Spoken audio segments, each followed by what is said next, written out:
So after a long time मुझे time मिल ही गया कि मैं एक वीडियो बना सकूं। सो आज का टॉपिक रहेगा इंट्रोवर्टिज्म। नाउ इंट्रोवर्टिज्म को समझने से पहले हमें यह समझना होगा कि what exactly is an introvert. Introvert एक पर्सन या एक बंदा कह लो जिसे अकेले रहना ज्यादा कंफर्टेबल लगता है एज कम्पेयर टू लोगों से मिलने से। बहुत लोगों को लगता है कि इंट्रोवर्ट्स को सोशलाइजिंग करना ही पसंद नहीं, जबकि असलियत में ऐसा नहीं है। वो बस अटेंशन सीकर्स नहीं होते, उन्हें अपने पर्सनल स्पेस में रहना ज्यादा कंफर्टेबल लगता है लोगों से बात करने के कंपैरिजन। और वो ज्यादातर अटेंशन सीकर्स नहीं होते, वो सेंटर ऑफ अटेंशन या सेंटर ऑफ अट्रैक्शन बनने की कोशिश भी नहीं करते। उन्हें सेंटर ऑफ अटेंशन बनने का भी कोई शौक नहीं, बट वो एक्सट्रोवर्ट्स की तरह कॉन्वो होल्ड कर सकते हैं। बट वो यूजुअली ड्रेन और एग्जॉस्टेड हो जाते हैं एक लंबी कॉन्वर्सेशन या सोशलाइजिंग के बाद। Now introverts do like meeting people and socialising in general. अब इंट्रोवर्ट्स की भी टाइप होती है, जिसमें से एक टाइप बहुत मिसकंसेप्शन वाली है, जो कि तुमने बहुत सुना होगा कि usually people say that introverts are shy. Introverts can be shy but they are not necessarily shy. It is a big misconception about them. वो बस शाय हो सकते हैं, इंट्रोवर्ट नहीं। कुछ इंट्रोवर्ट्स शाय होते हैं। ऐसे कई इंट्रोवर्ट्स जब कंफर्टेबल हो जाते हैं तो इवेंचुअली वो ज्यादा सोशलाइज करने लग जाते हैं, ज्यादा बोलने लग जाते हैं, ज्यादा खुल जाते हैं, जिनके लिए एक नई टर्म कॉइन की गई है विच इज एम्बीवर्ट। बहुत से शाय लोग इंट्रोवर्ट्स होते हैं एंड ये लोग जब कंफर्टेबल हो जाते हैं तो एक्सट्रोवर्ट्स की तरह बिहेव करने लग जाते हैं। कई इंट्रोवर्ट्स खुद को एक्सट्रोवर्ट्स में बदल सकते हैं, लेकिन एक ऐसी चीज जो हर इंट्रोवर्ट में कॉमन है एंड इवन आपको भी अगर किसी इंट्रोवर्ट को आइडेंटिफाई करना है, पहचानना है कि हाँ ये पक्का इंट्रोवर्ट होगा, वो एक कॉमन चीज है loving your personal space and liking being alone. कोई भी इंट्रोवर्ट किसी भी टाइप का हो, उन्हें रिलेटिवली अकेला रहना ज्यादा पसंद होता है। अकेलेपन में रहना, खुद के साथ कुछ टाइम स्पेंड करना उन्हें ज्यादा अच्छा लगता है एज कम्पेयर टू लोगों से बात करने के, जैसे कुछ लोग इवेंचुअली मी टाइम भी कहते हैं। अब आपका इंट्रोवर्टिज्म किस भी टाइप का हो, उसे बदलना बहुत जरूरी हो जाता है। अब ऐसा क्यों? ऐसा इसलिए क्योंकि बहुत से इंट्रोवर्ट्स कॉन्वर्सेशंस और सोशलाइजिंग से बचने के लिए बहाने मारते हैं। वो बहाने ढूंढते हैं कि कैसे भी उनको बात करने का मन ना करे, इसलिए वो बच जाए। उन्हें आलस है इस चीज का। इससे क्या होता है, अब आपको ये चीज समझनी होगी कि अगर आप सोशलाइज नहीं करोगे, नेटवर्क्स नहीं बनाओगे, तो इवेंचुअली आपको कोई अपॉर्चुनिटी भी नहीं मिलेगी, आपके दोस्त भी नहीं बनेंगे। इन शॉर्ट, अगर आप किसी बड़े बाप की बिगड़ी औलाद नहीं हो, ट्रस्ट में आपका कुछ नहीं हो सकता। अब मेन सवाल, आप अपने इंट्रोवर्टिज्म को एक्सट्रोवर्टिज्म में कैसे बदल सकते हो? So first thing, practice conversations as much as you can. जितनी कॉन्वर्सेशंस हो सके उतनी करो, लोगों से करो, जिससे हो सके उससे करो। प्रोग्रेसिव ओवरलोड की तरह आप इसे प्रैक्टिस कर सकते हो। फॉर एग्जांपल, किसी बुजुर्ग से स्टार्ट करो बात करना, किसी ओल्डर पर्सन से, उसके बाद अपने जेंडर के किसी बंदे से, अपने किसी मेल फ्रेंड से, उसके बाद आप धीरे धीरे करके किसी लड़की से बात करो, फिर जाके और लोगों से बात करना शुरू करो। धीरे धीरे धीरे आपका कॉन्फिडेंस बिल्डअप होने लगेगा एंड आपको सोशलाइजिंग की प्रैक्टिस होने लगेगी। दूसरा पॉइंट है, स्पीक लेस एंड क्लियरली। जितना हो सके उतना कम बोलो और थोड़ा धीरे बोलो। जब आप तेज तेज बोलते हो, कुछ समझ नहीं आता, आपकी वॉइस भी क्रैक कर जाती है। जैसे मेरे साथ भी ये प्रॉब्लम है, बहुत तेज बोलता हूँ एंड सामने वाले को कुछ समझ नहीं आता, कई बार मेरी वॉइस क्रैक कर जाती है, आपने देखा होगा।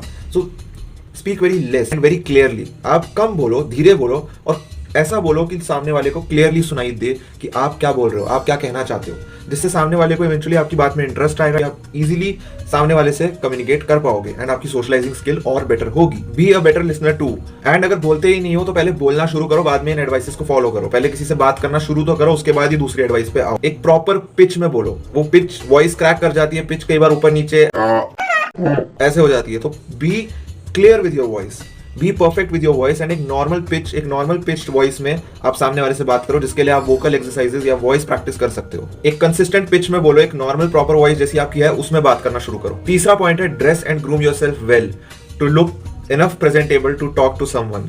अपने आप को अपने हिसाब से ड्रेस करो, थोड़ा यूनिक लगो एंड ग्रूम करो खुद को अच्छे से। And get fit not jacked, मतलब आपको बेस्ट बॉडी नहीं बनानी है, बट आपको थोड़ा फिट हो जाना है अपने हिसाब से, जैसे आप हो। अगर आप थोड़े मोटे हो तो पतले हो जाओ, पतले हो तो थोड़ा बल्क करो, खुद को ठीक करो, फिट हो जाओ, बेसिक कार्डियो करो एंड अपने हिसाब से खुद को ग्रूम करो और ड्रेस करो, स्टाइल करो जैसे आप हो उस हिसाब से। किसी को कॉपी मत करो, जिससे आपकी यूनिक आइडेंटिटी और पर्सनैलिटी निखर के आएगी एंड इवेंचुअली आप सामने वाले से अच्छे से बात कर पाओगे and you will gather enough self confidence to talk to other person. एक और चीज जो बहुत इंपॉर्टेंट है to become an extrovert is to realise the power of energy.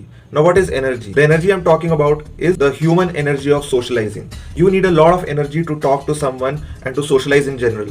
एक इंट्रोवर्ट और एक्सट्रोवर्ट में सबसे बड़ा फर्क होता है एनर्जी लेवल्स का। मैं अपनी एग्जांपल से समझाता हूँ। मैं एक इंट्रोवर्ट, एक लोनली बच्चा हुआ करता था अपने स्कूल लाइफ में। जब मैं कॉलेज में पहली बार आया तो कॉलेज के काफ़ी स्टार्टिंग के 1-2 महीने में मैं पूरा ड्रेन हो जाता था, लास्ट के एंड तक जब तक दिन खत्म होता था।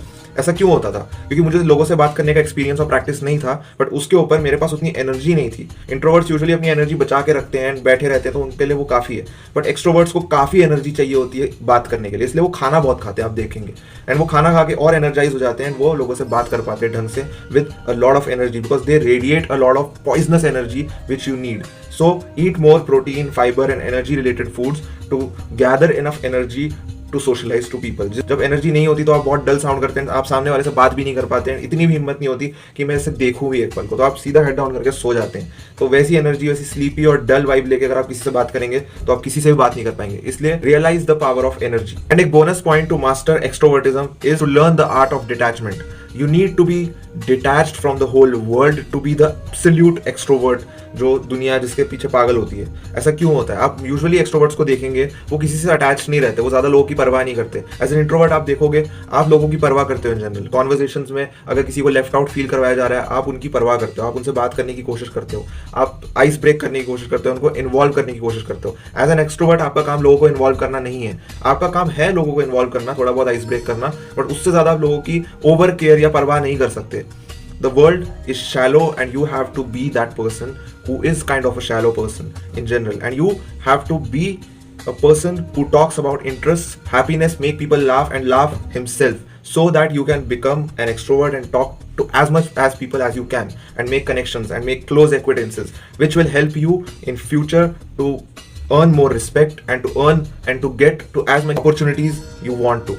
And बहुत हो गया आज के लिए इतना ज्ञान, इतने टाइम बाद जो आया हूँ, बट अब जब आ गया हूँ तो वापस तो नहीं जाने वाला। इसलिए that is it for this one. I hope you like this video. ये थोड़ा पुअर क्वालिटी में बनी है, बट मैं इतना ओवर थिंक कर रहा था, मेरा दिमाग फट गया था ओवर थिंक कर करके। इसलिए आज इतने टाइम बाद जब ये मेरा जो निकला है अंदर से बोलने का, what you can say, the thought process, the thought volcano जो निकला है, तो मुझे वीडियो बनानी थी इतने टाइम से, बट मैं इतना ओवर थिंक कर रहा था, मेरा दिमाग खराब हो रहा था कि मैं अच्छा नहीं दिख रहा, मेरे बाल अजीब दिख रहे हैं, मेरी शक्ल अजीब दिख रही है, मैं बहुत ड्रेन्ड आउट फील कर रहा था। बट मैंने सोचा कि अगर मुझे इस टॉपिक पे वीडियो बनानी है तो वही बनना पड़ेगा भाई। इसलिए आज के लिए इतना ही। Bye bye, see you in the next one.